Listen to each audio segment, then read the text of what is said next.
창세기 1장 27절과 28절 말씀 함께 읽겠습니다. 시작.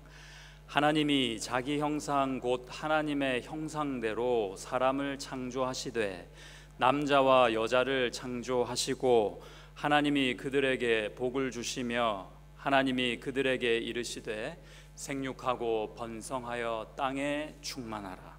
땅을 정복하라. 바다의 물고기와 하늘의 새와 땅에 움직이는 모든 생물을 다스리라 하시니라. 아멘. 네, 계속해서 교회와 문화 주제 설교 그 네 번째죠. 네 번째 맞죠? 네 번째입니다. 쌀 한 톨의 무게라는 제목으로 말씀을 전합니다.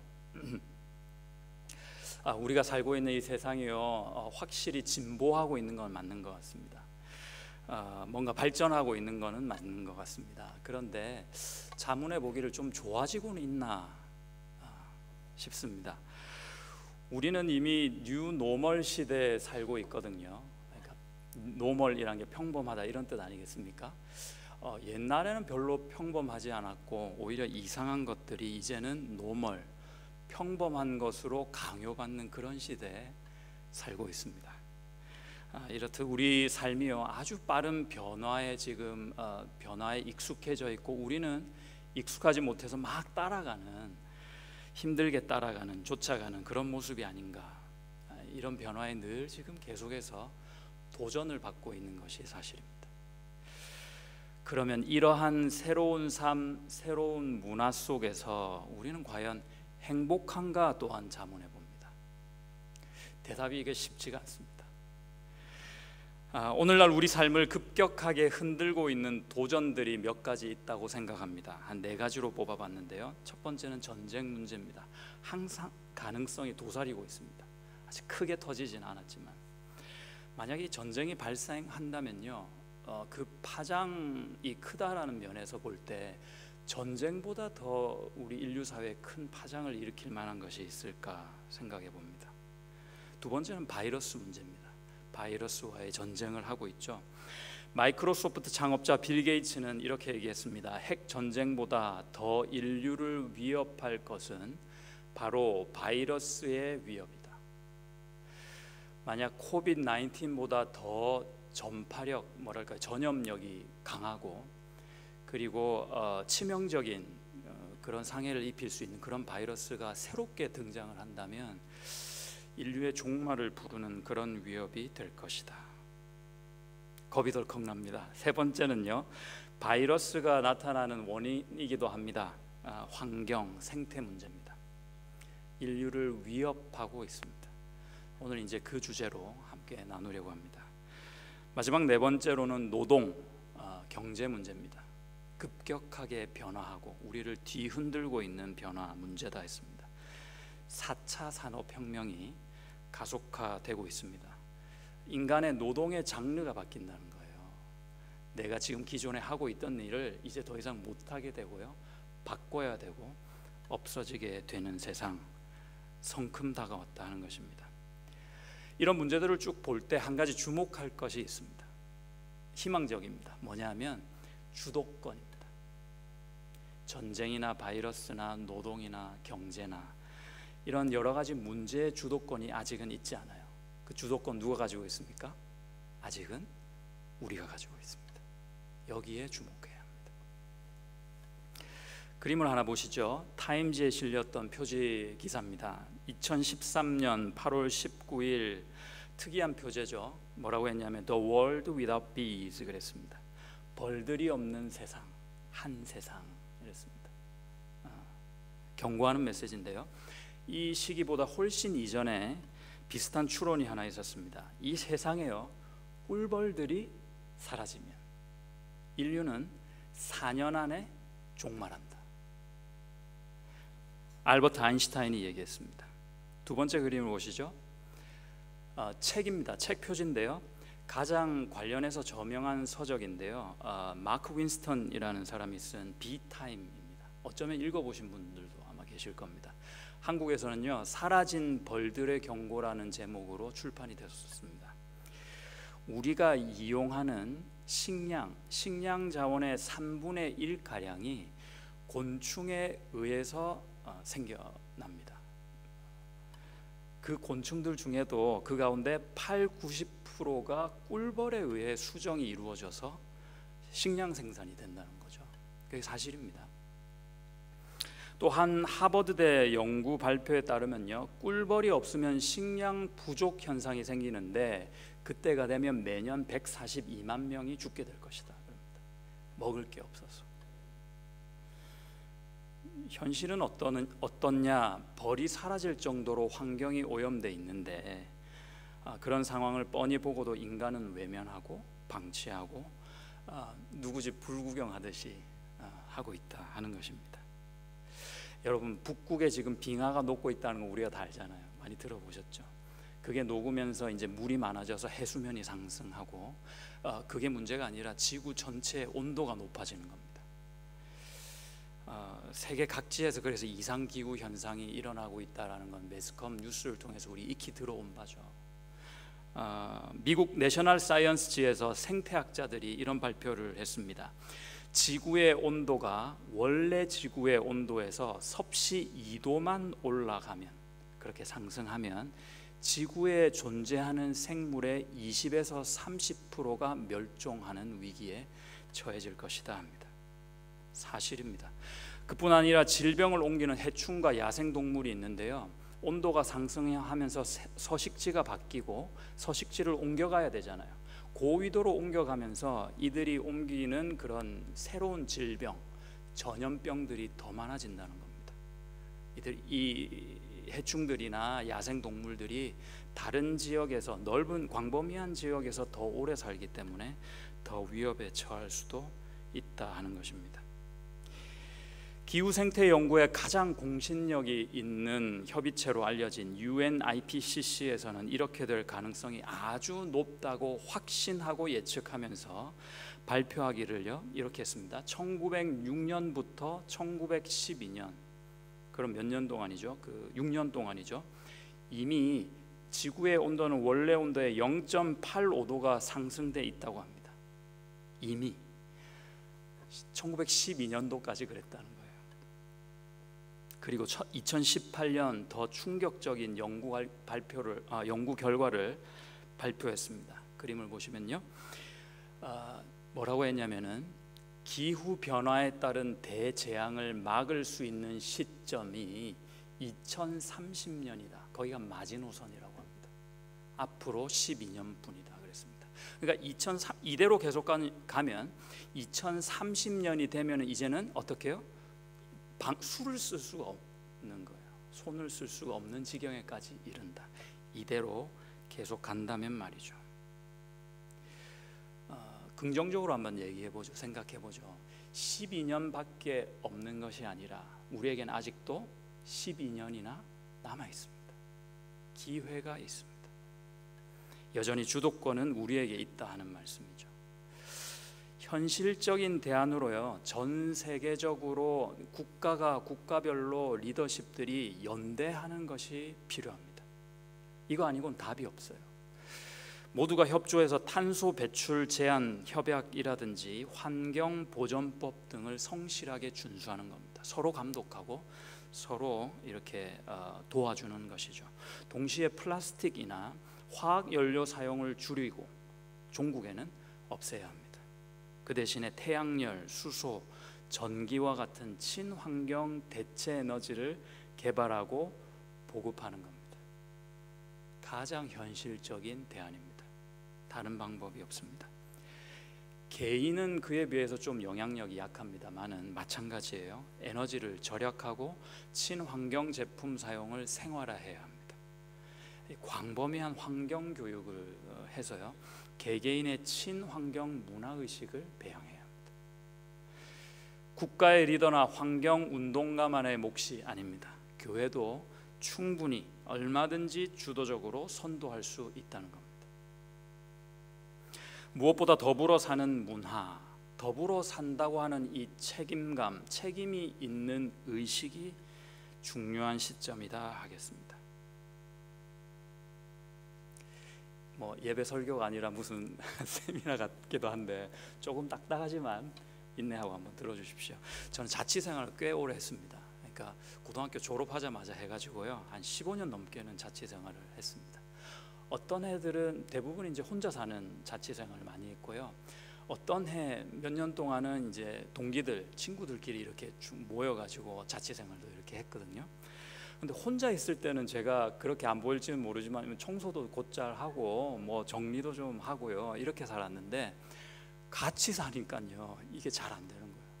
바닥에 뭐 떨어져 있으면 제가 죽겠지 싶고, 정리가 잘 안 돼 있어도 내가 정리해도 얘네들 또 흐트러 놓을 거야 라는 생각에 잘 이렇게 청소도 안 하고 정리도 안 하게 되더라고요.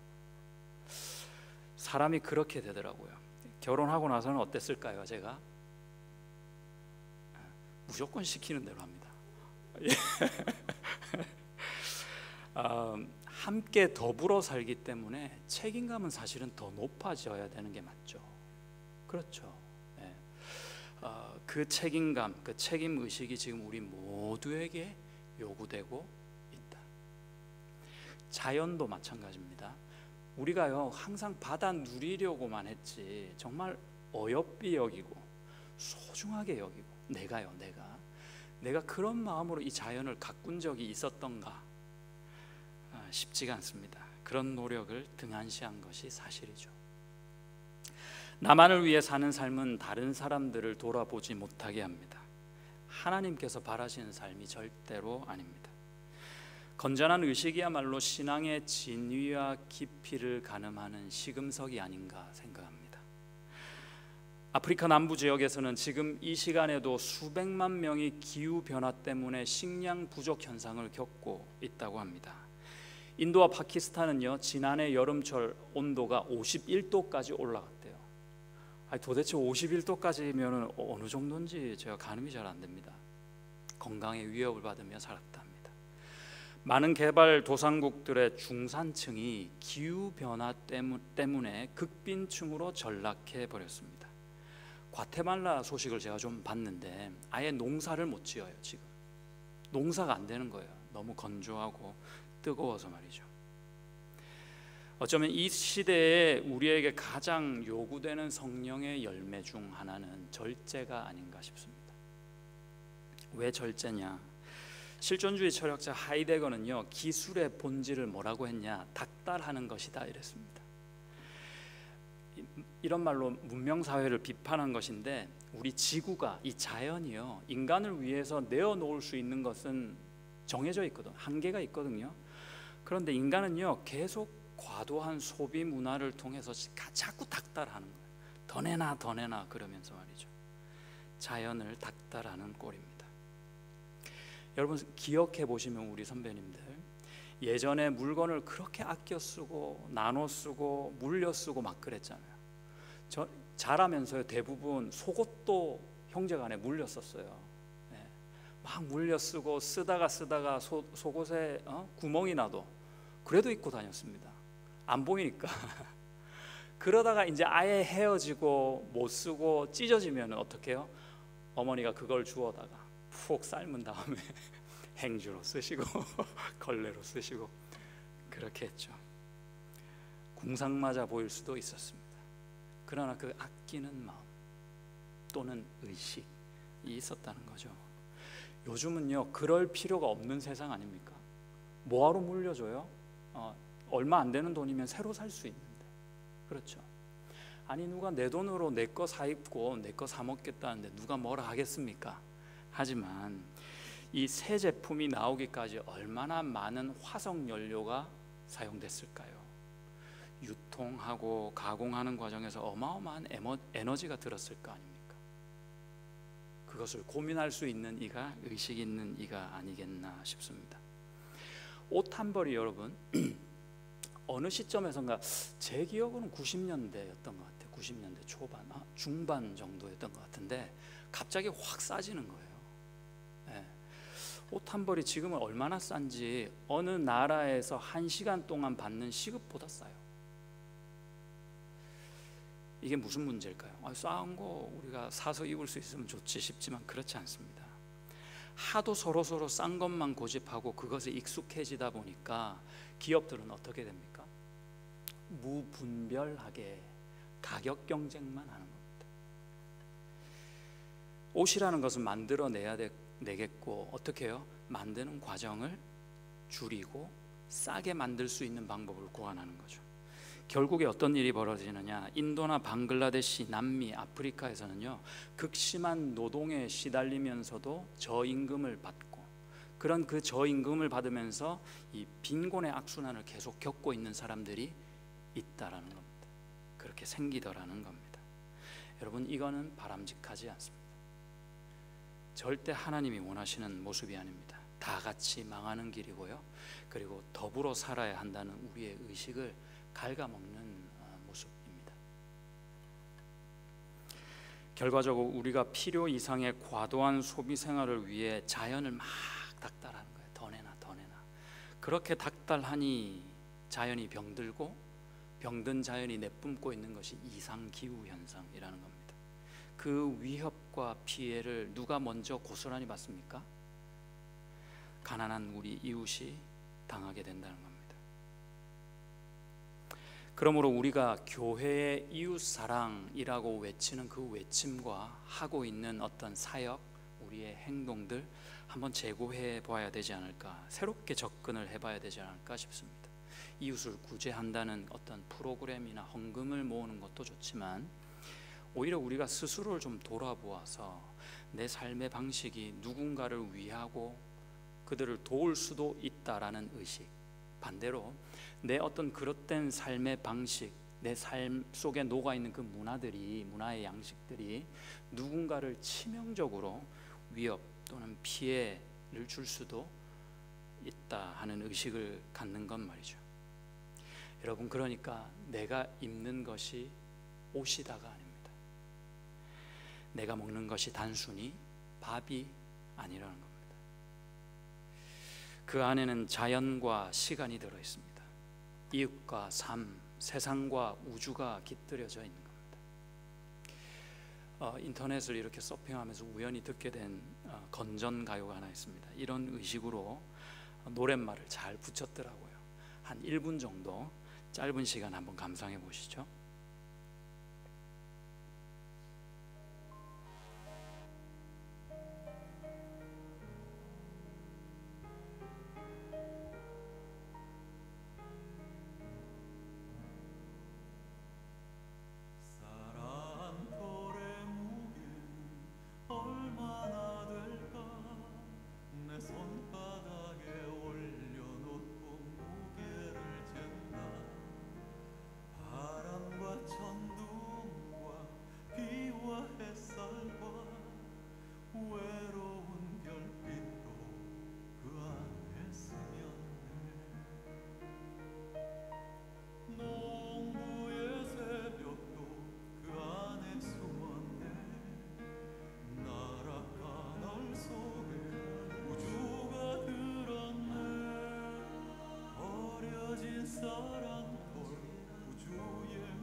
제가 그냥 내려가도 되겠죠. 너무 뭐랄까, 표현이 좀 그렇지만 은혜롭습니다.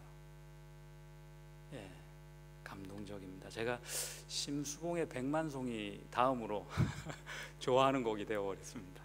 너무 좋은 노래입니다. 가사말이 참 탁월하죠. 이런 의식이죠, 의식. 더불어 산다는 의식, 그 책임감, 그것이 사랑 또는 신앙 아니겠습니까? 그렇다면 저는요, 여러분이 그래서 성령도 충만하시고 이런 의식도 충만하신 신앙인의 삶을 사시기를 축복드립니다. 예, 그래서 교회로서 우리가요 좀 고민을 해야 됩니다. 어떻게 하면 그런 의식을 더불어 산다는 그런 의식, 책임감, 사랑, 어떤 사회 구성원으로서 그런 어떤 마음가짐을 갖출 수 있을까? 또는 갖추게 해줄까? 저는 답이 간단하다 믿습니다. 하나님의 말씀을 다시 한번 굳건히 붙잡아야 합니다. 무슨 환경 얘기하고 의식하는데 또 하나님의 말씀이냐. 근데 그거밖에 답이 없더라고. 얼마나 고민했는지. 그것이 답입니다. 말씀을 통해서만이 하나님 사랑을 온전히 배울 수 있습니다. 하나님 사랑이 되어야 이웃을 사랑할 때 바른 방법으로, 온전한 방법으로 할 수 있게 되더라고요. 아멘이십니까? 그렇습니다. 말씀을 붙잡고 그 말씀이 내 안에서 체득되어야 합니다. 그래야 말이 나가도 행동을 해도 내가 삶을 살아도 문화를 바라볼 때도 건전한 의식이 자연히 생기더라는 것입니다. 한번 가정을 한번 해보십시오, 여러분. 지금부터라도 모든 인류가, 여기 있는 개개인이 열심히 노력을 해가지고요, 획기적인 전환기를 맞이해요. 그래서 이제 지구 온난화가 아니라 지구가 다시 그 모습을 찾아가고 있는 거예요. 자연 환경이 개선되고 생태 환경이 복원되었다고 한번 해보죠. 서로 의식 있는 생활 방식을 통해서 보다 나은 문명과 사회와 문화를 영위하며 살기 좋은 세상이 되었다고 한번 가정을 해보십시다. 인권과 복지가 보장을 받고 빈곤이 없어지고 인류 평화가 지속되는 유토피아가 지금 이 순간 이 세상 우리 삶 가운데 펼쳐졌다고 한번 가정을 한번 해보시자고요. 완벽합니까? 그거면 다 됩니까? 뭔지 모르겠는데 뭐가 빠진 것 같죠. 그 주부님들이 매운탕을 끓일 때요, 생선도 넣고 해물도 넣고 야채도 넣고 양념 다 넣었어. 근데 마지막에 간을 보면 좀 밍밍할 때가 있잖아요. 예? 마지막 뭐가 들어가야 돼요. 예? 그렇죠. 굵은 소금으로 간을 해야 됩니다. 이 굵은 소금이 지금 빠진 거예요. 왜 성경인가? 예수가 그리스도라는 복음 안에 답이 있기 때문입니다.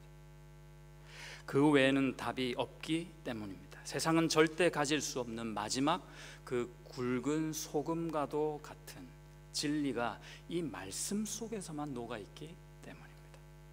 교회의 부흥은요, 그러니까 반드시 말씀의 부흥을 수반합니다. 사도행전 6장 7절에서 초대교회의 부흥을 이렇게 설명하고 묘사하고 있습니다. 하나님의 말씀이 점점 왕성하여 예루살렘에 있는 제자의 수가 더 심히 많아지고 허다한 제사장의 무리도 이 도에 복종하니라.